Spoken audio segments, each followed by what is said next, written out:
Well, maybe I should just go home now. That was a beautiful, beautiful introduction.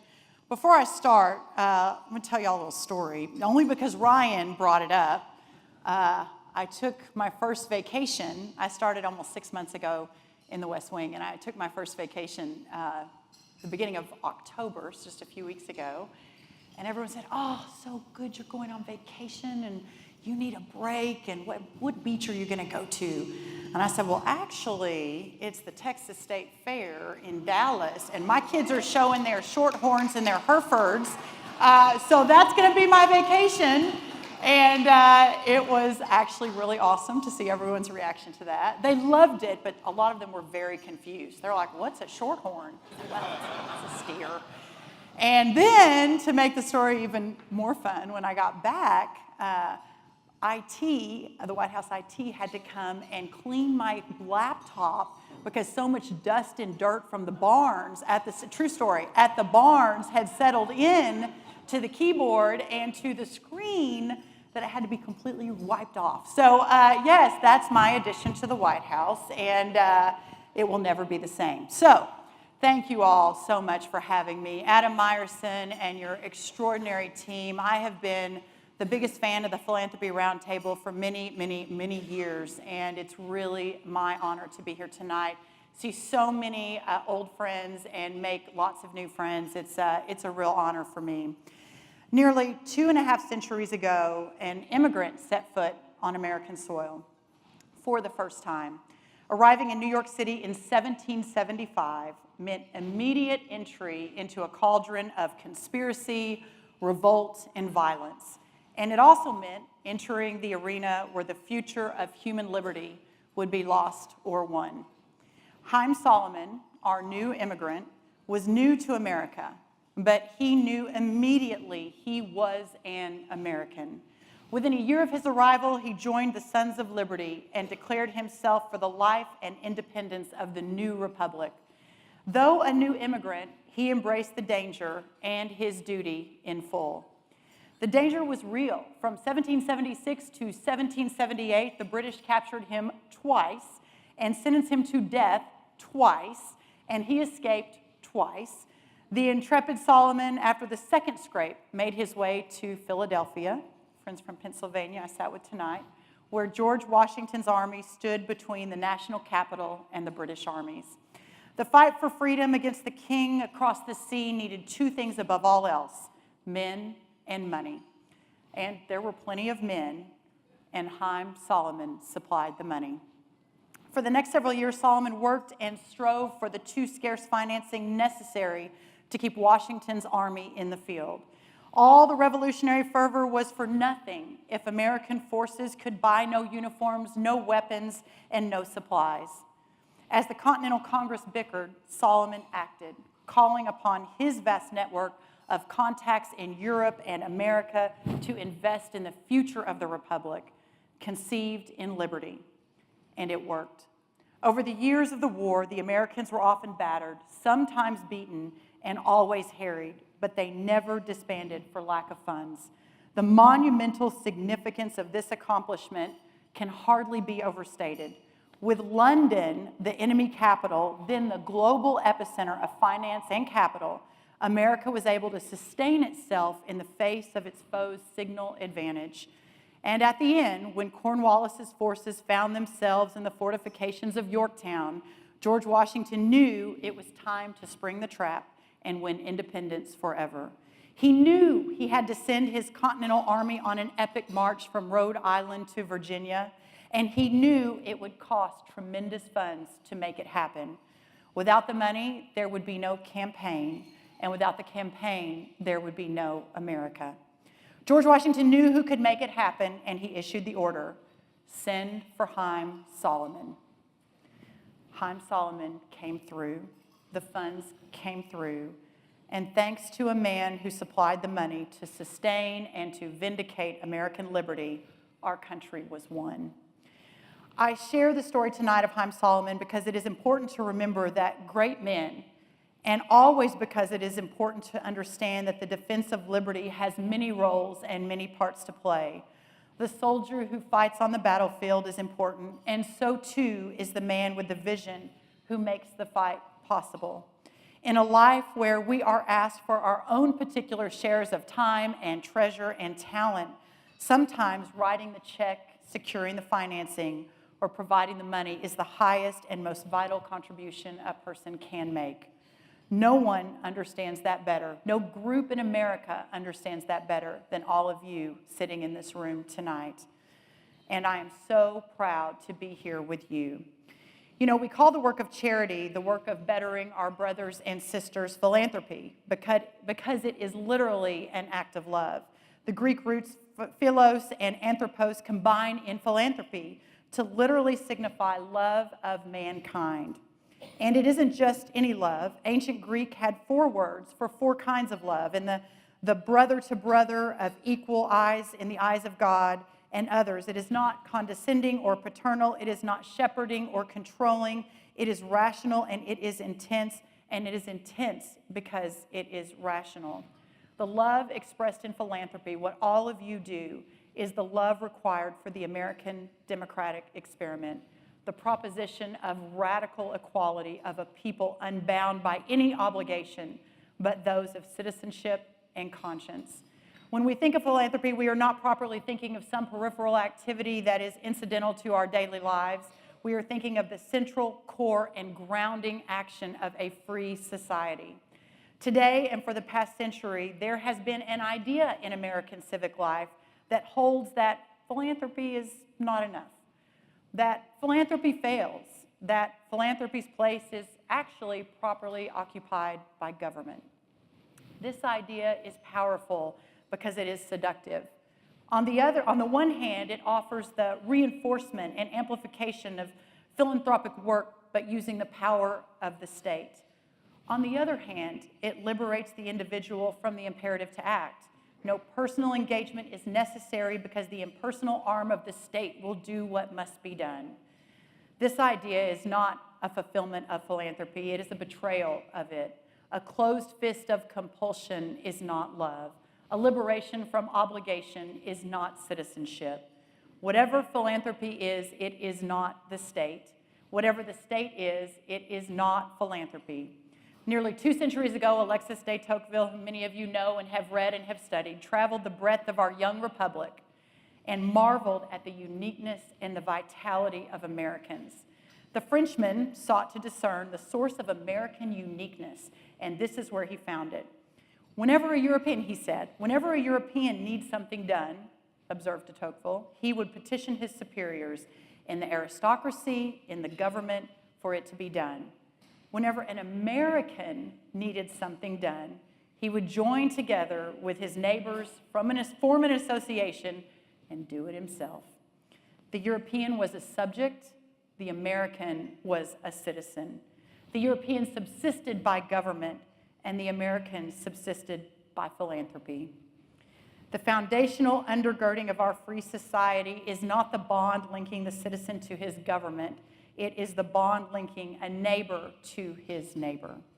Philanthropy is America. And as I stand before you today, privileged to address a gathering of men and women who understand that the work of philanthropy is the work of preserving and making real our own liberty, there is a lot of talk of rights in American discourse, and there should be. The story of our country is in many ways the story of the extension of rights to all people of all walks of life. But rights do not exist alone. They are accompanied by responsibilities, and it is responsibilities that join rights to distinguish more freedom from liberty. You who engage in philanthropy, fulfilling responsibilities and exercising rights in full, are the most compelling examples of citizenship in liberty. You are the ideal Americans, and you represent the American ideal. I joined this administration now almost 6 months ago because I share your vision. When I was first asked to come to the White House almost a year ago, it took me a few months to get to that decision, I could hardly imagine why I would want to do that. After all, I was in the happiest of circumstances imaginable, a Texan working and fighting for Texas. And in Texas, together with my colleagues for the last 15 years at the Texas Public Policy Foundation, we had spent a decade and a half accomplishing, along with other brethren throughout the country in our states, some pretty remarkable things.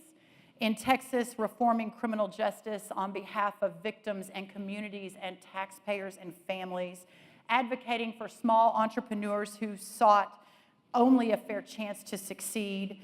We acted to ensure that parents and families had space and opportunity to build their dreams, free of burdensome regulation and taxation.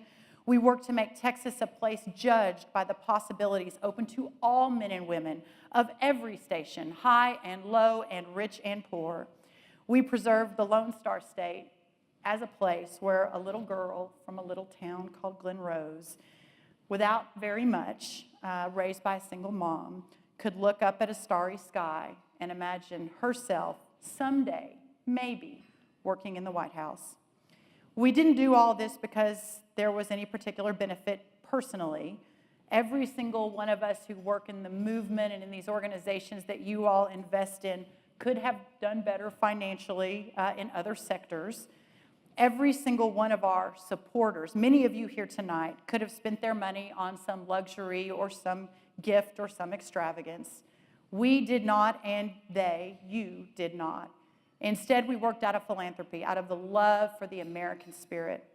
In Texas, our philanthropy created liberty, and liberty created an island of prosperity in the worst of economic times since the Great Depression.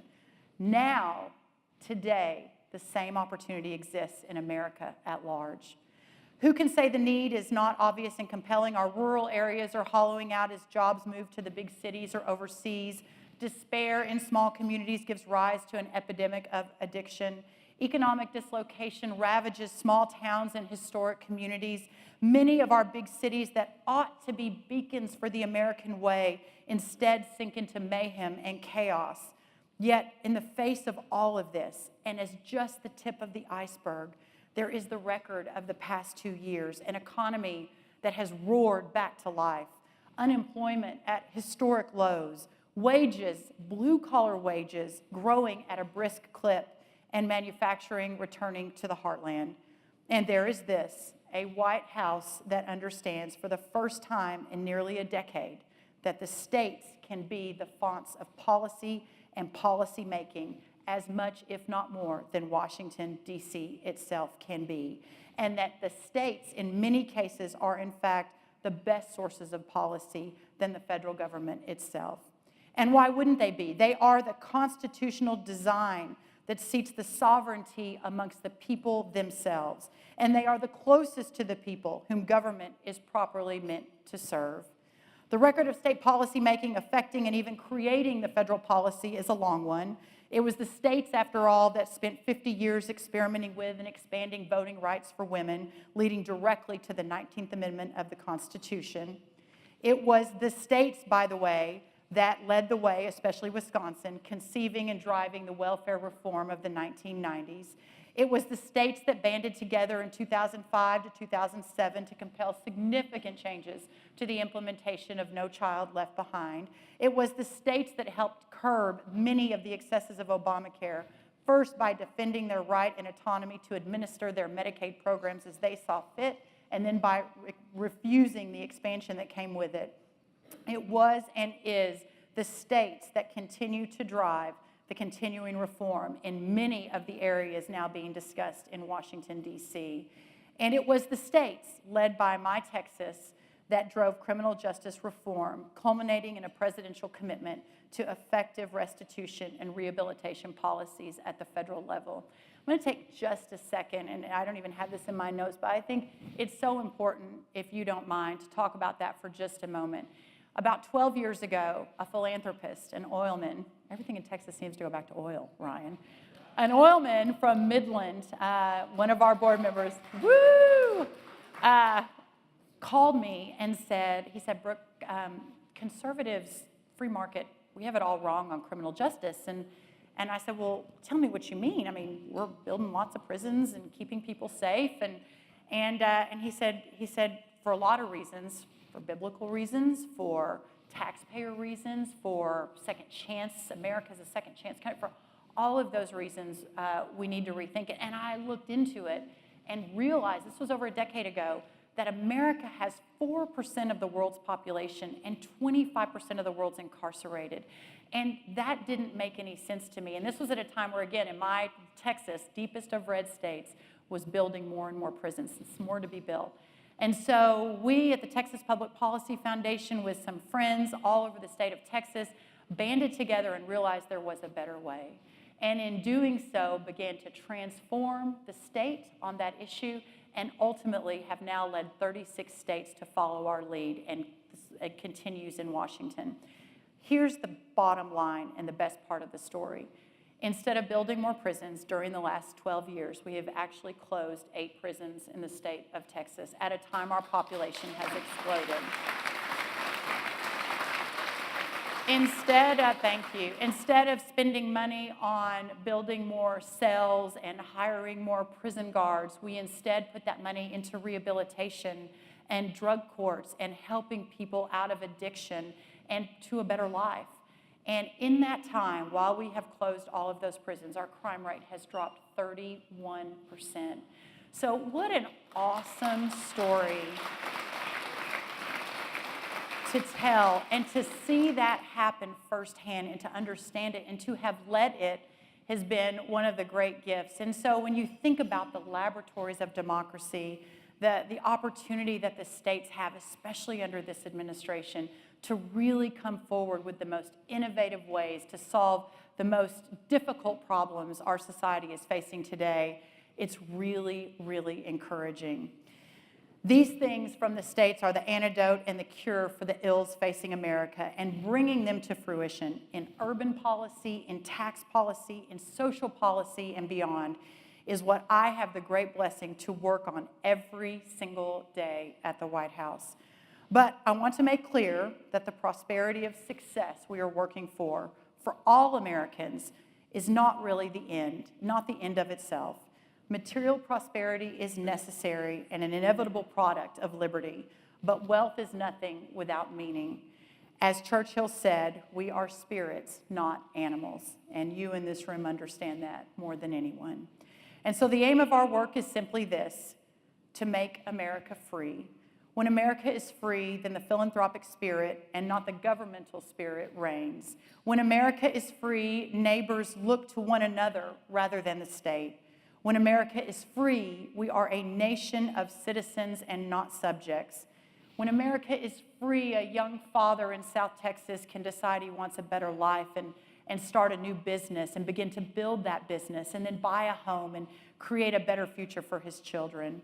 When America is free, a single mother in Detroit can aspire to an education she never thought was possible before and forever change her future, but also for her children and her future grandchildren. And when America is free, little girls from little towns in Texas with big dreams can too one day walk the halls of the White House fighting for her country. Sorry.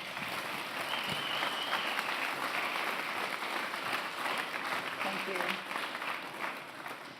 I began with a story of Haim Solomon, and I will end with him. He arrived in America on the cusp of a revolution, and unfortunately, he did not survive long after independence was won. He died in 1785, not 2 years after the war's end. And upon his death, it was discovered that the great financier, the man who had paid for American victory, was penniless and impoverished. Haim Solomon, you see, had not simply raised money from others for America's cause. He had sunk every penny of his own wealth into sustaining the war for freedom. He died with nothing, but he left us everything. What a privilege it is to be in this room with men and women of that exact same spirit. Thank you all so much. God bless this great country. Thank you.